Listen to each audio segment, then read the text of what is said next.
Hello, ഫാമിലിയും ഫ്രണ്ട്സുമായിട്ടൊക്കെ പോയിട്ട് നമുക്ക് വളരെയധികം എൻജോയ് ചെയ്യാൻ പറ്റുന്നൊരു സ്ഥലമായിട്ട് ഇന്ന് പരിചയപ്പെടുത്തുന്നത് ആനച്ചാടിക്കൂത്ത്. അപ്പോൾ ഇതൊരു ഗവൺമെൻറ്റിൻ്റെ അണ്ടറിൽ വരുന്ന ടൂറിസ്റ്റ് പ്ലേസ് ആണോ എന്ന് അറിയത്തില്ല.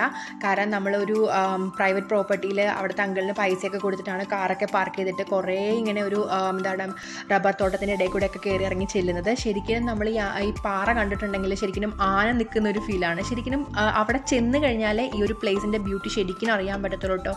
അതുപോലത്തെ ഒരു സൂപ്പർ പ്ലേസ്, ഒരു തവണയെങ്കിലും പോകണമെന്ന് ഞാൻ സജസ്റ്റ് ചെയ്യുന്ന ഒരു പ്ലേസ് കൂടിയാട്ടോ ഇത്.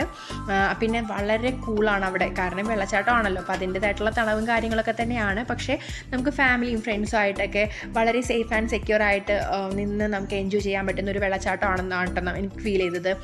പിന്നെ ഇതുപോലുള്ള സ്ഥലങ്ങളിൽ പോകുമ്പോൾ എന്തിരുന്നാലും നമ്മൾ കുറച്ച് ശ്രദ്ധിക്കുക, റിസ്ക് എടുക്കാൻ നിൽക്കരുത്. ഞങ്ങൾ അതുകൊണ്ട് തന്നെ മുകളിലേക്കൊന്നും പോകാൻ നിന്നില്ല. പക്ഷേ ഞങ്ങൾ പോയതിൻ്റെ പിറ്റേ ദിവസം മുകളിലേക്ക് കയറി പോയവർക്ക് ഇതുപോലെ മഴയിൽ വെള്ളം കൂടിയിട്ട് പ്രശ്നമായെന്നാട്ടോ അറിഞ്ഞത്.